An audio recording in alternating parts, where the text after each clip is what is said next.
టీపీకి నేనెవరో తెలియక నాతో వాదిస్తున్నాడు.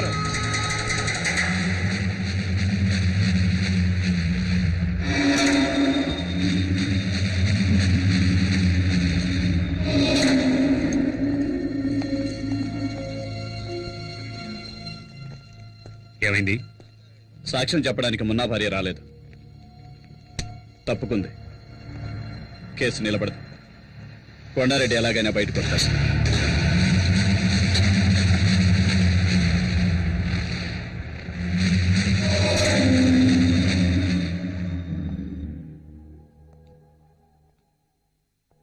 చూడు శక్తి, నువ్వు గనక ఎస్ఐ అయితే పోలీస్ డిపార్ట్మెంట్ మొత్తం నీ వెనకే ఉంటుంది. నువ్వు అనుకున్నవన్నీ సాధించవచ్చు, కానీ అంతవరకు నీకు కావాల్సింది సేఫ్టీ ప్లేస్. అది ఈ ఊళ్ళో దొరుకుతుందన్న నమ్మకం నాకు లేదు. అందుకని నీ చెప్పేది ఏంటంటే కొన్నాళ్ళ వరకు ఈ ఊరు వదిలేసి రాజమండ్రి వెళ్ళిపో. ఏంటి ఆలోచిస్తున్నావు? మీ నాన్న అభిప్రాయం కూడా ఇదే. రమేష్ గారికి పెళ్లి చూపులు జరిగాయి. వీడు మోహన్ చూసి వాళ్ళు ఊరిల్లేక ఉత్తరం రాస్తున్నారు. వీడి టెన్షన్ అయిపోయాడు. ఏ ఆ అమ్మాయిది పక్కిల్లే కదా. వీడు నచ్చలేదని ఎంత నాజుగ్గా చెప్పారో చూడు. సరే అది వదిలే, వీడి గురించి ఇంకో మ్యాటర్ చెప్తాను విను. శక్తి, దివ్యరా?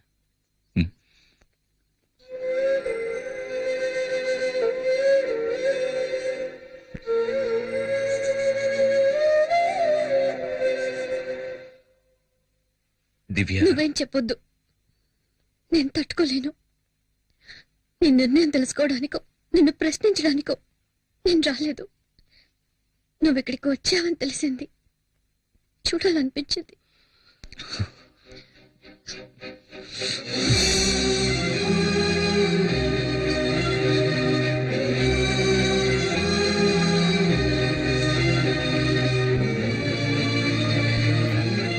నా జీవితాన్ని నిర్ణయించడానికి మీ నాన్న గాని మా నాన్న గాని, అంతేకాదు నీకు కూడా హక్కు లేదు.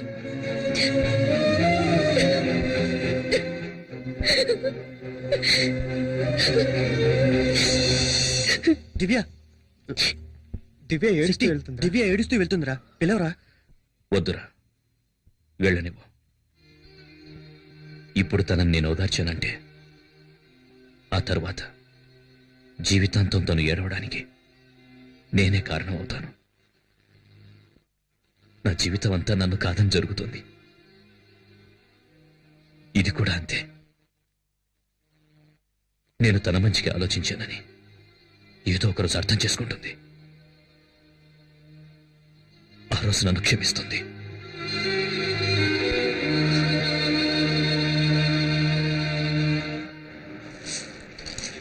అన్ని చోట్ల వెతికామన్నా, ఎక్కడా కనిపించలేదు.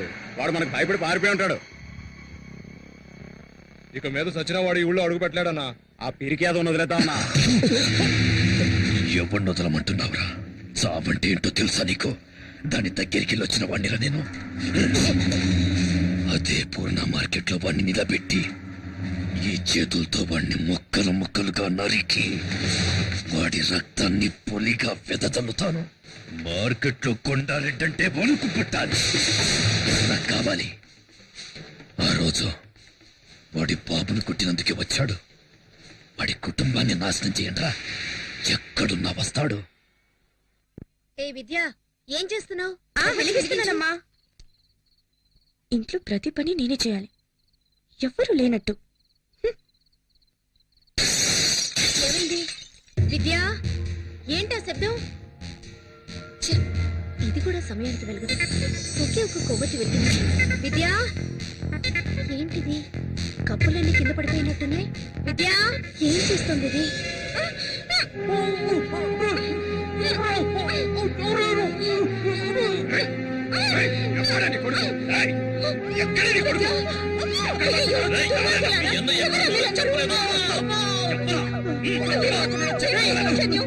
చంపేస్తాను.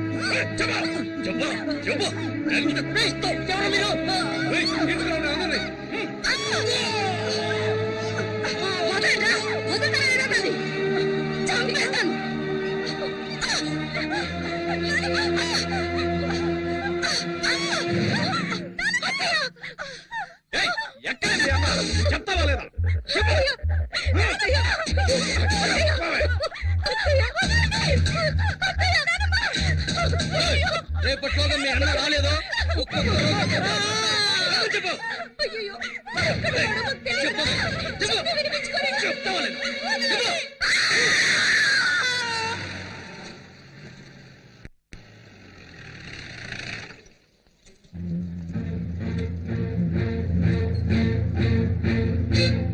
చూసారా జనార్దన్, నేను చెప్పాను కదా ఈ ఊళ్ళో పోలీస్ కుటుంబాలకే సేఫ్టీ లేదు. కొండారెడ్డి మీద చట్ట ప్రకారం యాక్షన్ తీసుకోవాలి సార్. ఏం యాక్షన్ తీసుకోగలం? కొండారెడ్డిని ఎదిరించి ఎవరు ఏం చేయలేరు జనార్దన్. ఇన్స్పెక్టర్ కూడా ఊళ్ళో లేరు. ఈ టైంలో మన ఇష్టానికి మనం ఎలాంటి యాక్షన్ తీసుకోలేం. దయచేసి నేను చెప్పేది అర్థం చేసుకోండి. కొండారెడ్డి చెప్పాడంటే చేస్తాడు. ఒక్క శక్తి కోసం మీ కుటుంబం మొత్తాన్ని బలి చేసుకోకండి సార్.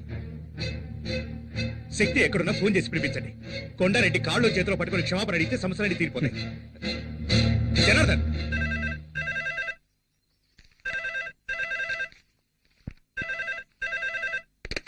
హలో. చెప్పమ్మా. తిన్నానమ్మా. బాగుందమ్మా. నిన్నే కదమ్మా వెళ్ళావు. నేనేమైనా ఒంటరిగా ఉన్నానా? నాతో శక్తి ఉన్నాడు కదా. సరే, రేపు నేను స్టేషన్కి వస్తాలే. బాలు, ఆ, నేను ఒక ఫోన్ చేసి చేసుకోరా.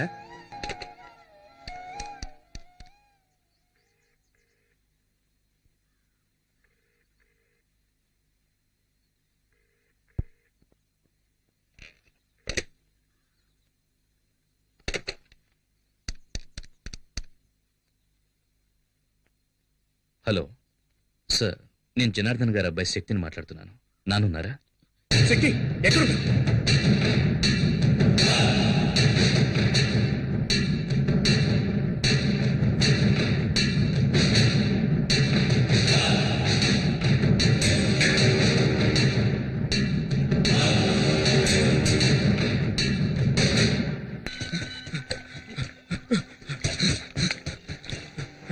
అన్నా అన్నా, ఆ శక్తిగాడు మన షిప్ యార్డ్కి వచ్చి కూర్చున్నాడు.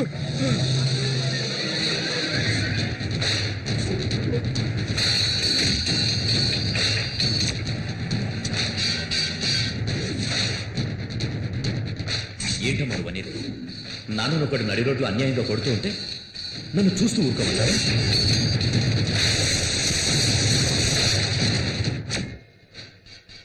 ఎందుకు ఎలాంటి పని చేశావు? ఎందుకు ఎలాంటి పని చేశావు? మిగతా ముగ్గురు భవిష్యత్తు ఆలోచించాలి. పో బయటికి.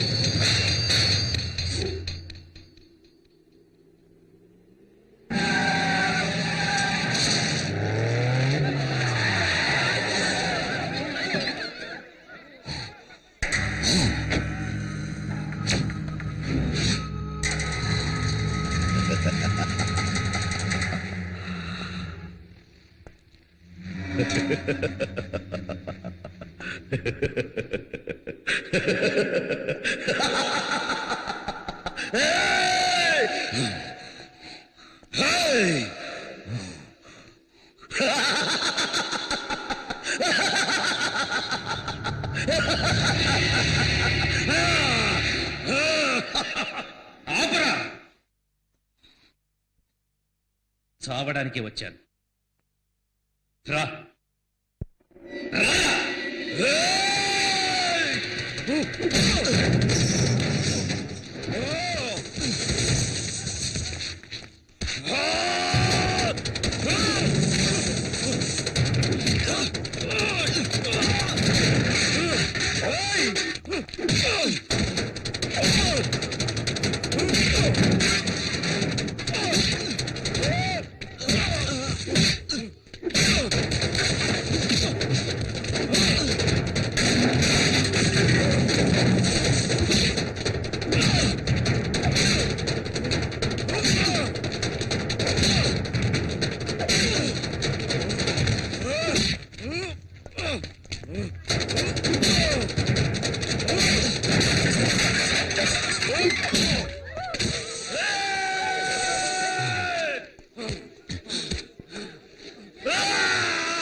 ఇంకా నా ప్రాణాలు ఎవరికి కావాలరా? రండ్రా రండ్రా.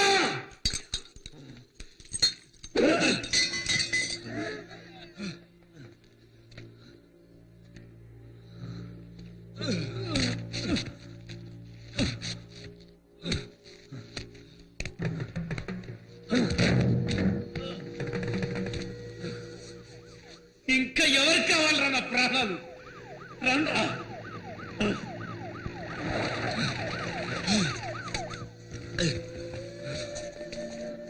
అయ్యో కానిస్టేబుల్స్, శక్తిని జీపెక్కించండి. శక్తి వద్దు వద్దు. శక్తి సరెండర్ అయిపో. దగ్గరికి రావద్దు. శక్తి శక్తి శక్తి శక్తి తొందరపడకు. నా మాట శక్తి వద్దు. శక్తి కింద పడి.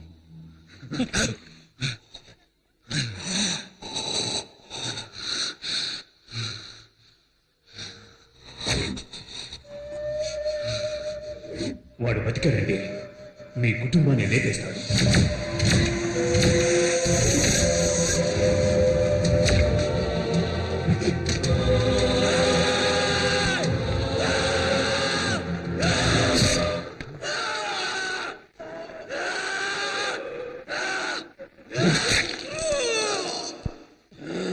శక్తి కింద పడి. శక్తి కింద పడి. శక్తి నేను చెప్తున్నాను రా, వద్దు. కింద పడేరా, కింద పడేరా, కింద పడే.